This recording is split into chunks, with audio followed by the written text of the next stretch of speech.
Welcome my friends, welcome to your favourite channel Bodhi tree.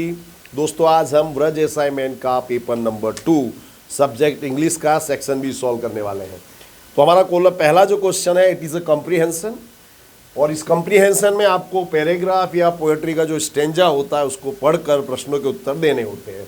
तो I will advise to you कि सबसे पहले आप क्वेश्चन पढ़िए, तो आपको मालूम पड़ता है कि आपको उत्तर में क्या ढूंढना है।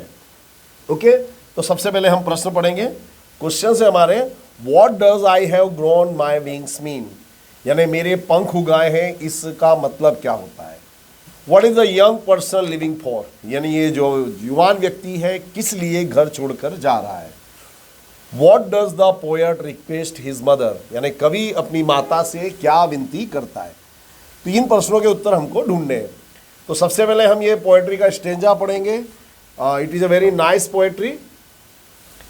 I am leaving now to slay the foe. Foe means शत्रु, enemy. Slay मतलब वध करना, to kill.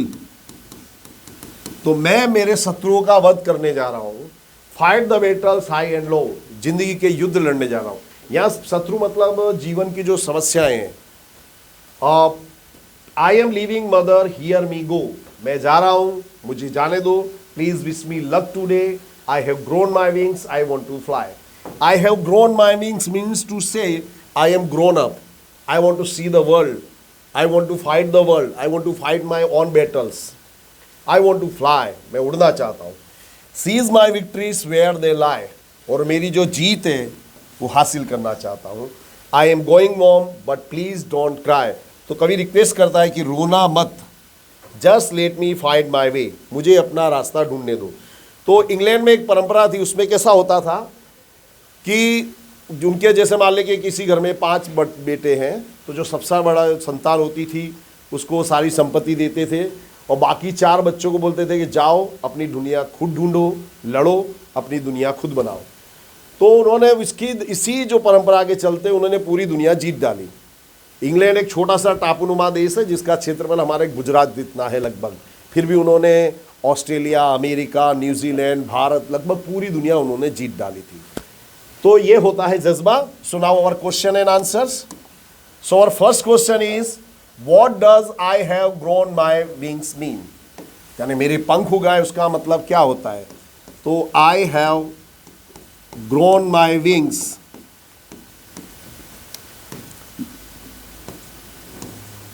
Mean I am young enough. I want to see the world.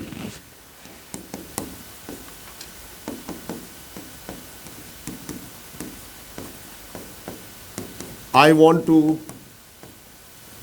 fight my battle.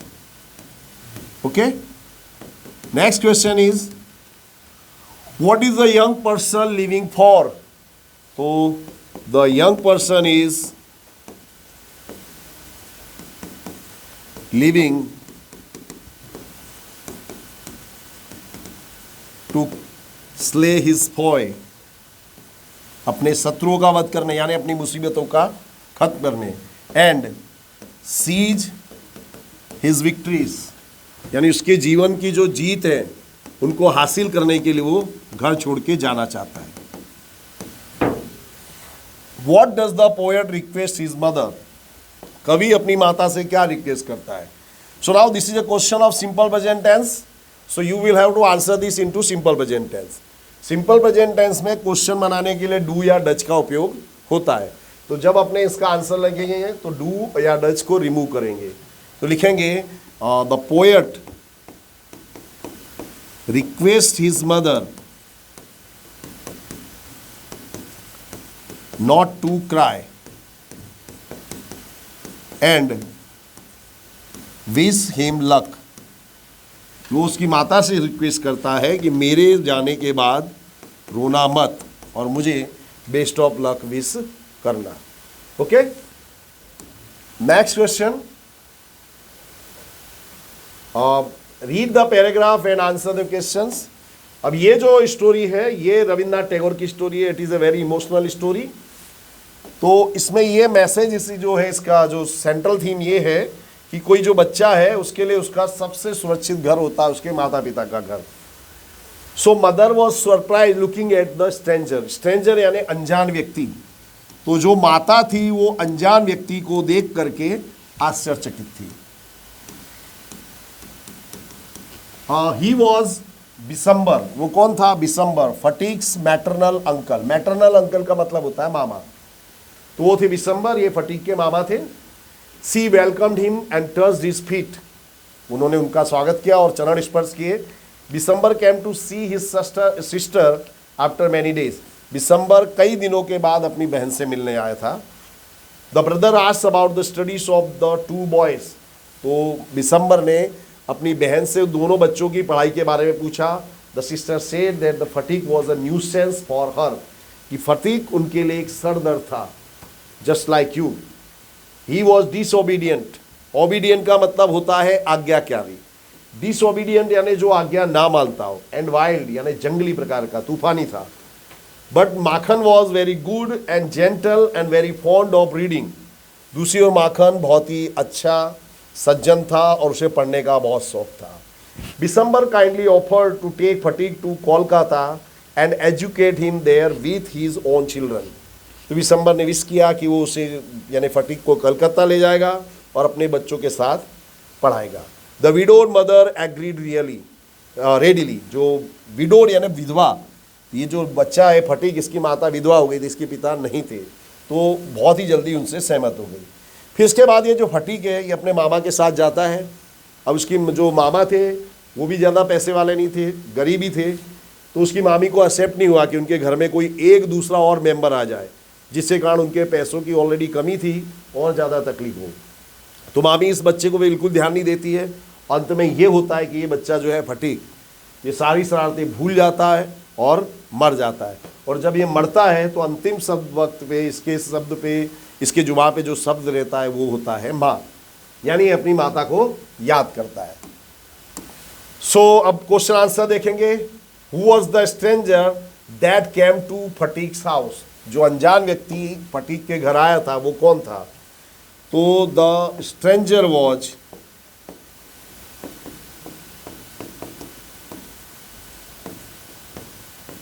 बिसम्बर, Phatik's maternal uncle. ये कौन थे? बिसम्बर, फटीक के मैटरनल अंकल यानी कि फटीक के मामा। Next question is why could the mother not recognize her brother at first. यानी फटीक की जो माता थी वो भाई को सबसे पहले क्यों नहीं पहचान पाई? क्योंकि वो काफी दिनों बाद आया था। द मदर कुड नॉट, या कुड से यूज हुआ है हेल्पिंग वर्ब, तो हमको कुड का यूज करेंगे। कुड नॉट रिकॉग्नाइज, रिकॉग्नाइज यानी पहचानना, his brother because he had come after a long time.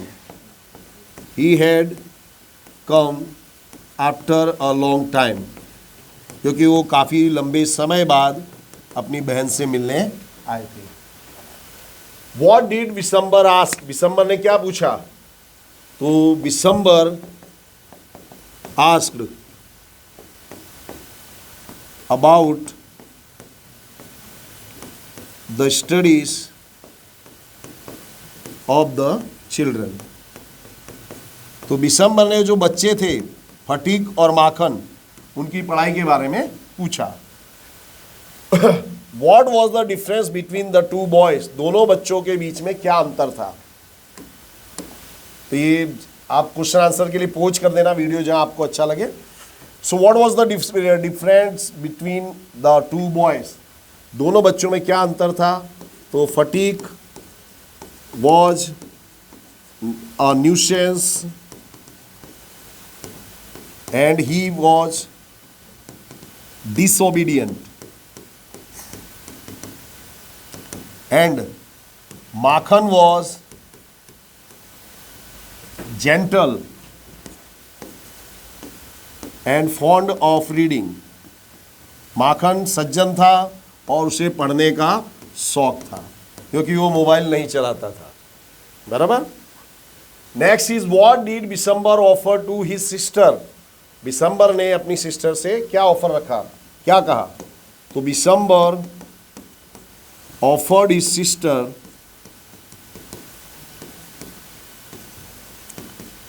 To take Makhan to Kolkata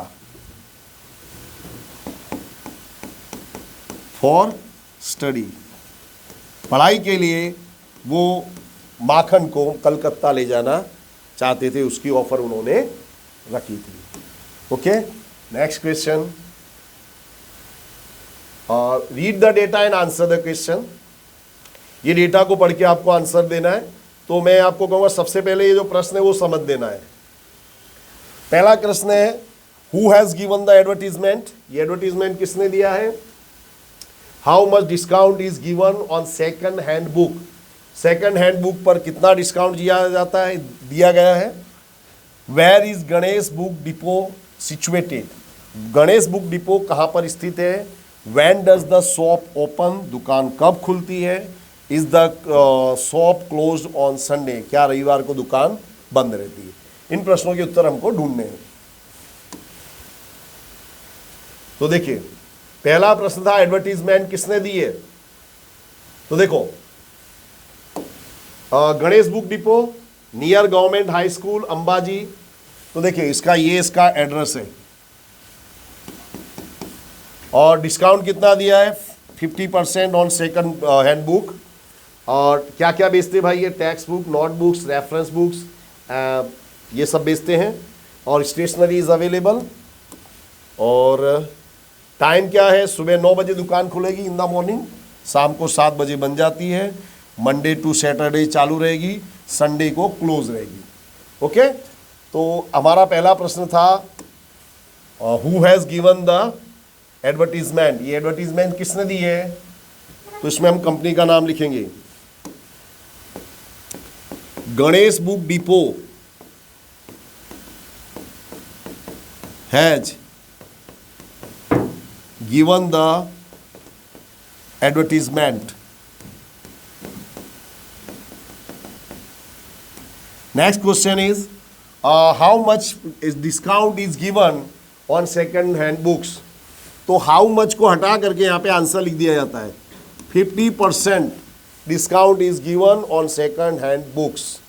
okay, where is Ganesh book depot situated. So here you have to write the address of this shop. यहाँ पे आपको उसका answer लिखना है, पता लिखना है कि ये दुकान कहाँ पर है। When does the shop open. दुकान कितने बजे खुलती है 8-9 AM। तो the shop opens eight 9 AM। सुबह 9 बजे खुलती है। Is the shop close on Sunday. क्या संडे को दुकान चालू रहती है। नहीं, हमने देखा था कि इस दुकान संडे को क्लोज रहती है। तो लिखेंगे no, the shop is not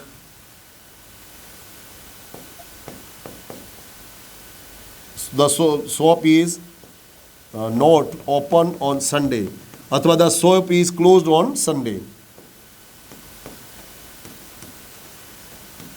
okay, तो जब भी इस तरह का कंप्रिहेंशन डेटा में से आंसर देना हो तो सबसे पहले आपको यह ढूंढना है कि आपको किन प्रश्नों के उत्तर देने हैं। तो आपको मालूम पड़ता है कि आपकी मंजिल कहाँ है, भटकते नहीं हो। Next, read the interview and answer the questions. तो सबसे पहले हम पहले क्वेश्चन देखेंगे। क्वेश्चन है what is this dialogue about. ये डायलॉग किसके बारे में। तो ये तो it is an interview. For which post is the interview taken. किस पोस्ट के लिए इंटरव्यू लिया गया है। What is the qualification of Vinay, यानी विनय की क्या शिक्षा प्राप्त की है वो बताना हमको। Why does Vinay want to be a teacher. Vinay teacher क्यों बनना चाहता है। अब हम पढ़ेंगे पूरा paragraph. Vinay says good morning sir. Good morning, tell me your name. आपका नाम बताइए। Vinay says I am Vinay Kumar Mohanlal Bhatt. What is your qualification. Vinay, तुम्हारा क्वालिफिकेशन क्या है। Vinay sir I am an MA BEd from MS university Vadodara. ये है विनय की qualification, MA BEd। Okay, with which subject, तुम्हारा सब्जेक्ट क्या है? English as the main subject and English Sanskrit method in BEd. English main subject था और इंग्लिश संस्कृत मेथड था, ये बीएड में था। व्हाट इज योर मेरिट, तुम्हारी मेरिट क्या थी? Sir my merit is 24 out of 30। That's good. Why do you want to be a teacher, तुम टीचर क्यों बनना चाहते हो? तो Vinay says as it's a noble profession, क्योंकि एक बहुत ही अच्छा व्यवसाय है। I always like to work with innocent children, मैं मासूम बच्चों के साथ काम करना मुझे अच्छा लगता है। Interviewer that's very nice. अब हम इन प्रश्नों के उत्तर देंगे। What is this dialogue about, तो लिख देंगे दिस डायलॉग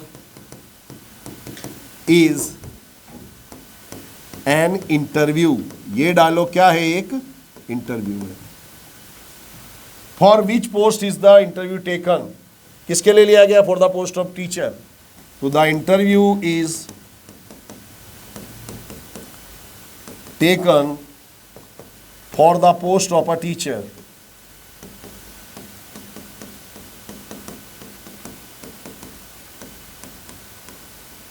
नेक्स्ट है what is the qualification of विनय, तो Vinay qualification is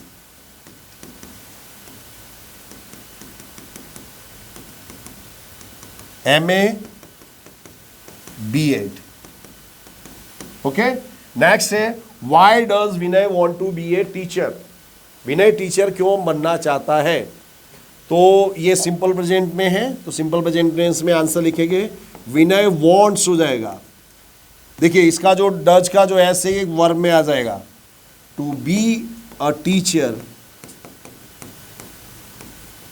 because he likes to work with innocent children, उसे मासूम बच्चों के साथ काम करना अच्छा लगता है। ओके, इस तरह से। तो दोस्तों यहाँ हमारा सेक्शन बी पूरा हो रहा है। Thanks for watching, have a very nice day.